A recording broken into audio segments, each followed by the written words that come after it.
భగవద్గీత జ్ఞానకర్మ సన్యాసయోగం అధ్యాయం 4 శ్లోకం 17 శ్లోకం కర్మణో హ్యపి బోద్ధవ్యం బోద్ధవ్యంశ్చ వికర్మణః అకర్మణశ్చ బోద్ధవ్యం గహనా కర్మణో గతి.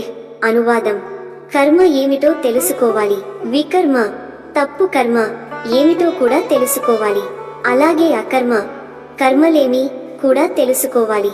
ఎందుకంటే కర్మ యొక్క గతి ఎంతో గూఢమైనది, లోతైనది.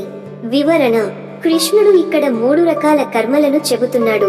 1 కర్మ ధర్మబద్ధమైన కర్తవ్యాలు, 2 వికర్మ శాస్త్ర విరుద్ధమైన పనులు, 3 అకర్మ బాహ్యంగా ఏమీ చేయకపోయినా అంతర్గతంగా జ్ఞానమయమైన స్థితి.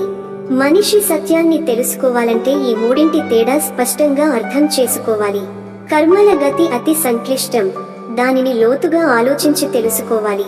తాత్విక సందేశం: కేవలం చేసే పనులు మాత్రమే కాదు, ఆ పనుల వెనుక ఉన్న ఉద్దేశం కూడా ముఖ్యమైనది. తప్పు కర్మలు మనల్ని బంధిస్తాయి, ధర్మబద్ధ కర్మలు సుఖ ఫలితాలను ఇస్తాయి.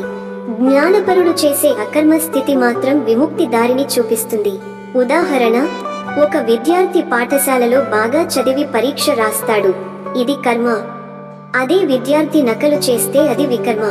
కానీ ఒక జ్ఞానవంతుడు అన్ని పాఠాలను పూర్తిగా గ్రహించి ప్రశాంతంగా కూర్చుంటే బాహ్యంగా చూడటానికి ఏమీ చేయనట్టు ఉన్న అతని స్థితి అకర్మ. ఎండ్ నోట్: కర్మ, వికర్మ, అకర్మ ఈ మూడింటి తేడాను అర్థం చేసుకున్నవాడు మాత్రమే జీవిత రహస్యాన్ని గ్రహించి ముక్తి మార్గంలో అడుగులు వేస్తాడు. ఓం శాంతి శాంతి శాంతి. లైక్ చేయండి. ఈ తాత్విక సందేశాన్ని మీ మిత్రులతో షేర్ చేసుకోండి. తదుపరి శ్లోకానికి ఛానల్ సబ్స్క్రైబ్ చేయండి. ధన్యవాదములు. జై శ్రీ కృష్ణ.